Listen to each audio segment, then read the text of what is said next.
Hello, dear students. We would be discussing in this lecture about the long answer questions from the chapter Rotational Dynamics. The long answer questions are for 4 marks each. So, we will discuss the first question. It is state and explain the theorem of parallel axis. आता इथे पहा दोन गोष्टी विचारलेत. एक तर state the theorem of parallel axis and explain the theorem of parallel axis. आता हे स्टेट म्हणजे स्टेटमेंट आपल्याला क्लिअरली सांगायचं आहे. द थिओरम ऑफ पॅरलल ॲक्सिसचं स्टेटमेंट. मग जे काही स्टेटमेंट आहे फुल इथे जे लिहिलेलं आहे किंवा बुकमध्ये जे स्टेटमेंट म्हणून लिहिलेलं आहे ते सगळंच्या सगळं स्टेटमेंट, त्याच्यामधला एक शब्दही न गाळता, शब्द न काढता किंवा तुमचा स्वतःचा नवीन शब्द न घालता त्याच्यामध्ये जसंच्या तसं स्टेटमेंट हे त्या लँग्वेजमध्ये लिहायचं आहे. आणि नुसतं त्या लँग्वेजमध्ये लिहून नाही तर त्याचं खाली तो मॅथमॅटिकल फॉर्म दाखवला आहे बघा इथे, IO = IC + MH². हा जो मॅथमॅटिकल फॉर्म आहे ते जे आपण वरती भाषेमध्ये लिहिलेलं आहे त्याचा हा मॅथमॅटिकल फॉर्म तो सुद्धा तिथे लिहिणं गरजेचं आहे. सो अशी ही स्टेटमेंट आपल्याला लिहायचं आहे. आणि त्याच्यानंतर पुढे त्यांनी म्हटलेलं आहे explain the theorem of parallel axis. आता आपण त्याच्या एक्सप्लेनेशनकडे वळणार आहे. त्याचं एक्सप्रेशन फाईन ते प्रूफ करून दाखवणार आहे थिओरम ऑफ पॅरलल ॲक्सिस. मग त्याच्यासाठी आधी डायग्रामची जरुरी आहे त्या थिओरमसाठीची. आणि त्याच्यानंतर आपण जे इनिशियल सांगतो की consider an object of mass M, आणि मग let C be the centre of mass of the object. त्याच्यानंतर मग let IC be the moment of inertia about an axis passing through its center of mass. Let this axis be ACB. आणि त्याच्यानंतर consider any other point O which is on the object. Now let the axis passing through the point O be MOP. The distance between the two, आता हे these two axes are parallel to each other. And let H be the distance between the two parallel axes. आणि मग आपण त्याचं expression find करायला जातो. आणि मग आपण म्हणतो की consider an element, a small element at point D.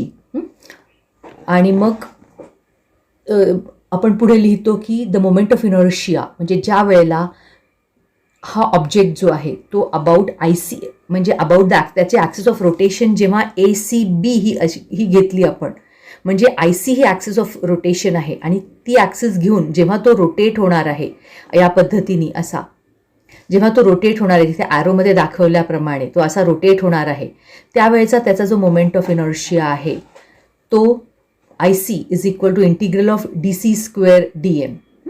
आणि ज्या वेळेला MOP he axis of rotation घेऊन तो हा जो ऑब्जेक्ट आहे तो रोटेट होणार आहे किंवा IO he axis of rotation घेऊन तो ऑब्जेक्ट रोटेट होणार आहे, त्यावेळेचा त्याचा moment of inertia IO = do² dm. मग IO, मग आपण IOला इथे पायथागोरस थिओरम आपण अप्लाय करणार आहे. इथे पहा, इथून आपण परपॅन्डिक्युलर ड्रॉप केलेला आहे D पासून OC या ॲक्सिस, OC ही जी लाईन आहे त्याच्यावर. आणि मग आपण इथे पायथागोरस थिओरम अप्लाय करणार आहे कारण OD² = ON² + ND². आणि मग हे सगळं इथे मग आपण DOला ब्रेक करणार आहे DN + NO म्हणजे DN², DO² = DN² + NO² असं ब्रेक करणार आहे आपण. आणि मग NOला सुद्धा आपण ब्रेक करणार आहे NC + CO. आणि मग त्याला A + B² म्हणजे A² + 2AB + B² असं त्याला आपण एक्सपांड पण करणार आहे. आणि या पद्धतीने तो संपूर्ण ते एक्सप्रेशन आपण लिहित जाणार आहे. आणि मग सगळ्यात शेवटी इथे आपण एक्सप्रेशन डिराईव्ह करणार आहे. मधले ह्या ज्या स्टेप्स आहेत त्यासुद्धा इम्पॉर्टंट आहेत, त्याला पण मार्क असतात. सो इंटिग्रल आपल्याला हे माहिती आहे की integral of dc² dm is IC. मग हा जो इथला इंटिग्रल आहे dc² dm ह्याला आपण IC लिहिणार. मग इंटिग्रल ऑफ NC dm हे 0 आहे, पण त्याच्यासाठी आपल्याला त्याचं रिझन पण लिहिणं जरुरी आहे. Because C is the centre of mass as the centre of mass is origin. आणि मग इंटिग्रल ऑफ dm हे म्हणजे सगळे स्मॉल पार्टिकल्सचे मासेस ॲड केले तर टोटल मास येणार आहे, सो M. मग हे सगळं लिहून मग आपल्याला सगळ्यात शेवटी हे एक्सप्रेशन लिहायचं आहे.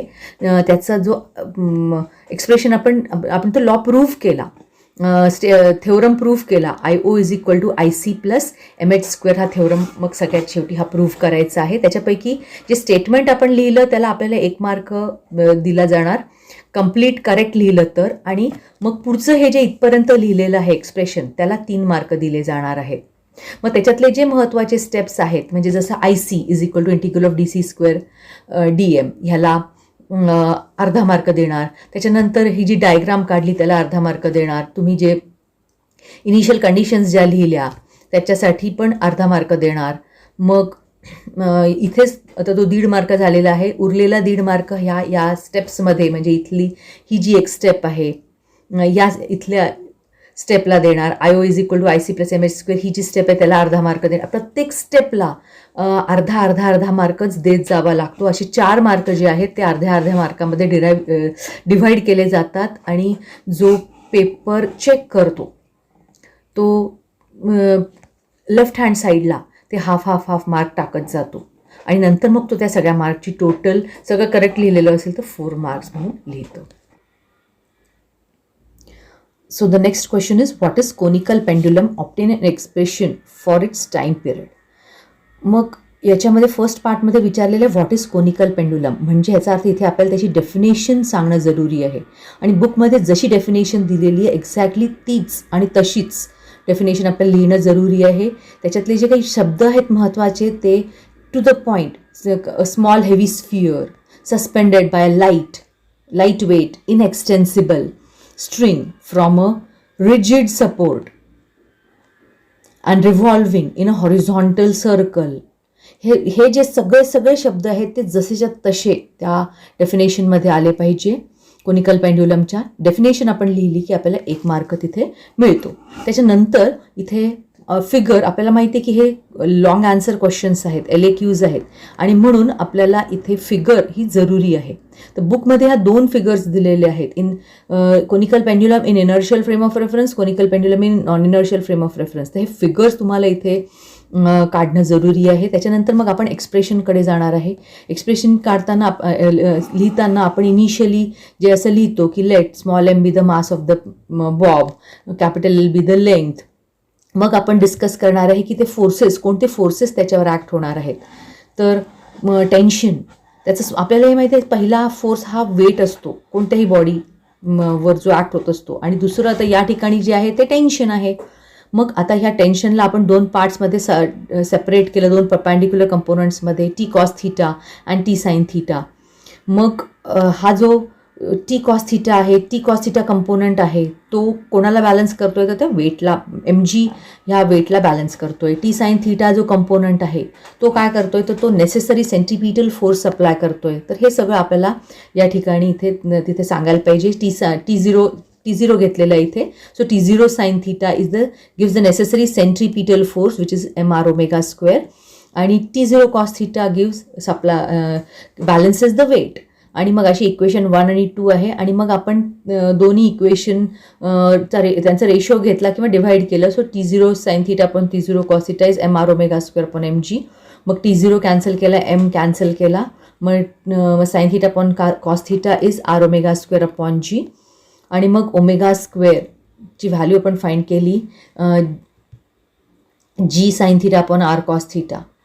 So the radius of the circular motion which is r. मग आपण साइन ऑफ θ कसा लिहू शकतो, r अपॉन L लिहू शकतो. आणि आपल्याला विचारलेलं काय आहे सेकंड पार्टमध्ये तर time period of the conical pendulum. मग omega is equal to 2π/t. This is according to the definition, म्हणजे angular velocity is 2π upon time period. So आता इथे आपण त्याची व्हॅल्यू टाकणार आहे ओमेगाची की जी आहे अंडर रूट ऑफ, इथे आपण त्याला रिअरेंज केलेलं आहे. आणि मग under root of g upon L cos θ ही व्हॅल्यू आपण टाकणार आहे. आणि मग time period t is equal to 2π under root of L cos θ upon g हे आपण एक्सप्रेशन डिराईव्ह करणार आहे. तर ह्या ज्या सगळ्या स्टेप्स आहेत त्याला प्रत्येकी हाफ मार्क इम्पॉर्टंट स्टेप्ससाठी अलॉट केला जातो. पहिला 1 मार्क हा डेफिनेशनसाठी आहे आणि त्याच्यानंतर जे इम्पॉर्टंट स्टेप्स आहेत त्याच्यासाठी प्रत्येकी हाफ मार्क आम्ही जे पेपर चेक करतो ते डाव्या बाजूला तिथे बोर्ड, ऑफकोर्स हे बोर्डच्या पेपर पॅटर्नप्रमाणे मॉडेल आन्सर ज्यांनी काढलेलं आहे त्यांच्या पॅटर्नप्रमाणे आम्ही तो हाफ मार्क देत असतो. So in this way we have derived the expression for the time period of the conical pendulum. Now we discuss the next question, that is obtain an expression for the maximum safety speed with which a vehicle can be safely driven along a curved banked road. म्हणजे आता आपल्याला maximum safety speed, जास्तीत जास्त safety speed कोणती आहे त्या व्हेकलची, पण road कसा आहे तर रोड बँक केले, कर्व्ड रोड आहे पण तो बँक केलेला आहे, हॉरिझॉन्टल कर्व्ड रोड नाही आहे. मग परत एकदा आपल्याला कन्सिडर अ व्हेकल, मग त्याचा मास आहे m, मग व्हेलॉसिटी आहे v, ती कुठून चाललेली आहे, it is moving along a bank road.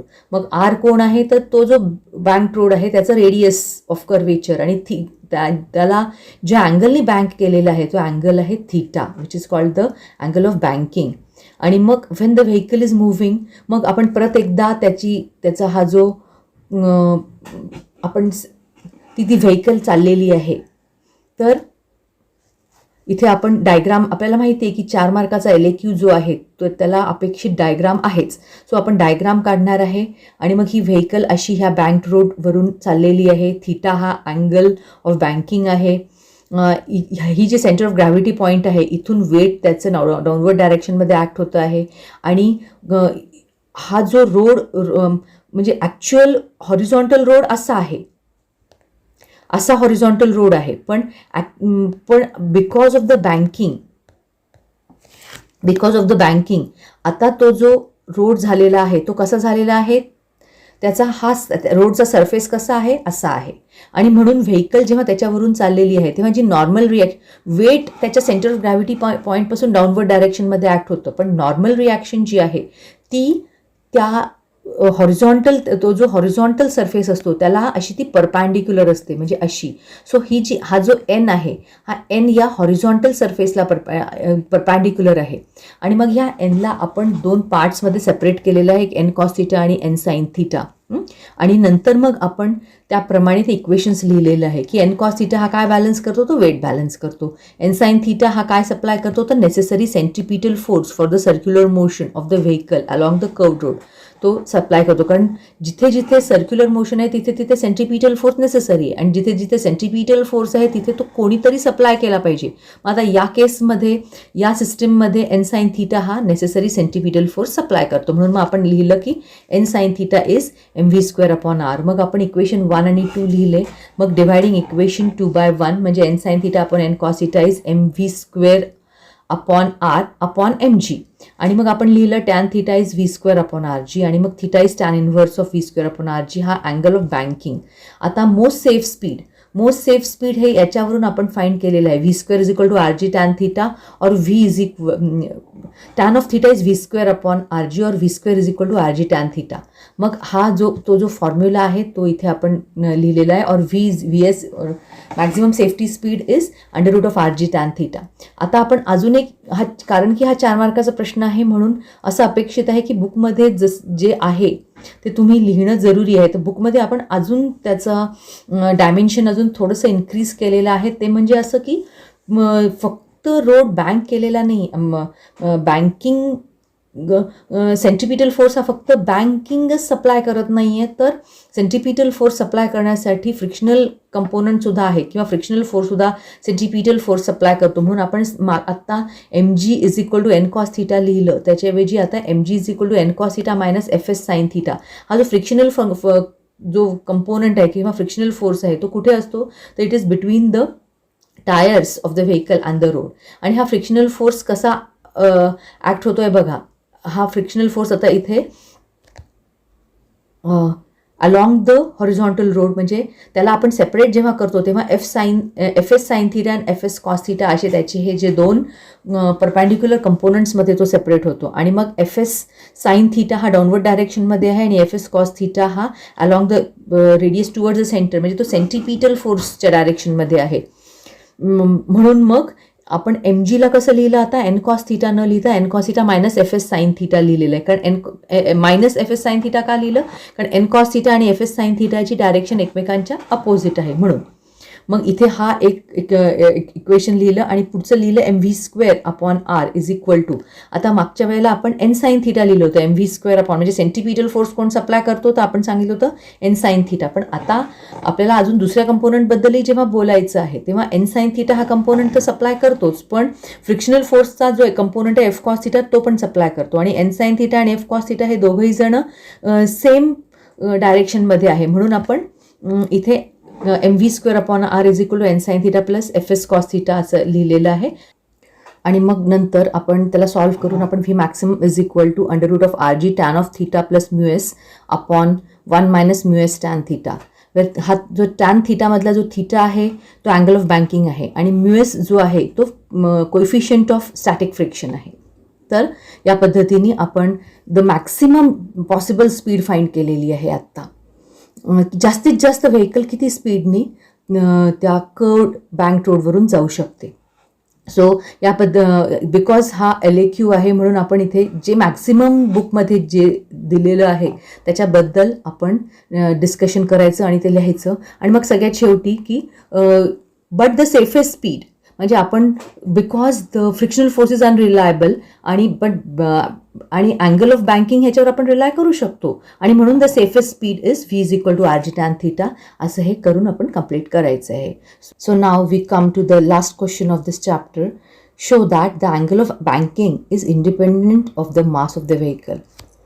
So आता 4 मार्काचा प्रश्न आहे, तर तुम्ही जर डेफिनेशन लिहू शकले अँगल ऑफ बँकिंगची तर it is well and good. आणि मग डेफिनेशन लिहिल्यानंतर मात्र मग एक्सप्रेशन आपण फाइंड करायचं आहे, कारण आपल्याला प्रूव्ह करायचं आहे की angle of banking is independent of the mass of the vehicle. म्हणून मग आपण एक्सप्रेशन लिहिण्यासाठी मग आपण त्याची इनिशियली की let m be the mass, v be the velocity along the bank of the vehicle along the banked road, r be the radius of curvature of the road, theta be the angle of banking. आणि मग इथपासून सुरू करून आणि मग परत एकदा ही जी figure आहे ती आपण काढायची आहे तिथे. त्याच्यानंतर मग त्या फिगरवर ते जे फोर्सेस जे ॲक्ट होत आहेत की mg हे वेट आहे त्या व्हेकलचे जे डाऊनवर्ड डायरेक्शनमध्ये ॲक्ट होत आहे, त्याच्यानंतर नॉर्मल रिॲक्शन ही त्या सरफेस जो हॉरिझॉन्टल हा जो सरफेस आहे रोड बँक केल्यानंतर त्या सरफेसला परपॅन्डिक्युलर असा तो नॉर्मल रिॲक्शन असते ती. आणि n cos त्याला आपण सेपरेट केलं त्या नॉर्मल रिॲक्शनला इंटू n cos थीटा आणि n साइन थीटा दोन परपॅन्डिक्युलर कंपोनंट्समध्ये सेपरेट केलं. आणि मग आपल्याला त्याच्यावरून मग हे जे फोर्सेस जे ॲक्ट होत आहेत ते एकमेकांना कोण आणि कसे बॅलन्स करतायत आणि व्हेकल इक्विलिब्रियममध्ये कशी राहते हे आपल्याला त्याच्यानंतर डिस्कस करायचं आहे. की n cos थीटा अपवर्ड डायरेक्शनमध्ये आहे, vertically upward. n sine theta हा कोणता कंपोनंट आहे तर तो horizontal along the horizontal direction आहे, हॉरिझॉन्टल कंपोनंट आहे. आणि मग n cos थीटा बॅलन्स करतोय वेट ऑफ द व्हेकल इथे जसं दाखवलेलं आहे. आणि n साइन थीटा सप्लाय करतोय तर नेसेसरी सेंट्रीपिटल फोर्स, कारण ही सर्क्युलर मोशन आहे म्हणून सेंट्रीपिटल फोर्स देणं जरुरी आहे. सो mv² अपॉन r हा n साइन थीटा देतो आहे. सो नाव डिव्हायडिंग इक्वेशन 2/1 आपल्याला काय मिळतं की n sine theta upon n cos theta is mv² upon r upon mg. आणि मग आपण टॅन ऑफ थीटा आणि मग theta is tan inverse of v² upon rg हे अँगल ऑफ बँकिंगसाठीचा जो फॉर्म्युला आहे किंवा एक्सप्रेशन आहे ते आपण इथे फाइंड केलेलं आहे. आता या एक्सप्रेशनमध्ये काय दिसतं आहे तर थीटा हा जो अँगल ऑफ बँकिंग आहे तो डिपेंडेंट आहे v म्हणजे velocity of the vehicle, r म्हणजे रेडियस ऑफ कर्वेचर आणि g म्हणजे ॲक्सिलरेशन ड्यू टू ग्रॅव्हिटी. असे हे या तिघांवरच डिपेंडेंट आहे. मग आता इथे मास कुठे दिसतो आहे का या फॉर्म्युल्यामध्ये? नाही, मास दिसत नाही आहे. याचा अर्थ काय की थीटा हा मासवर डिपेंडंट नाही आहे. थीटा हा v, r अँड g वर डिपेंडंट आहे, पण थीटा मासवर डिपेंडंट नाही. याचाच अर्थ angle of banking is independent of the mass of the vehicle because the term of mass m is absent in the formula. So in this way we have to write it is a LAQ. So every important steps will get half mark, which will be written on the left hand side by whoever checks the answer paper. So here we have completed the chapter Rotational Dynamics. Thank you.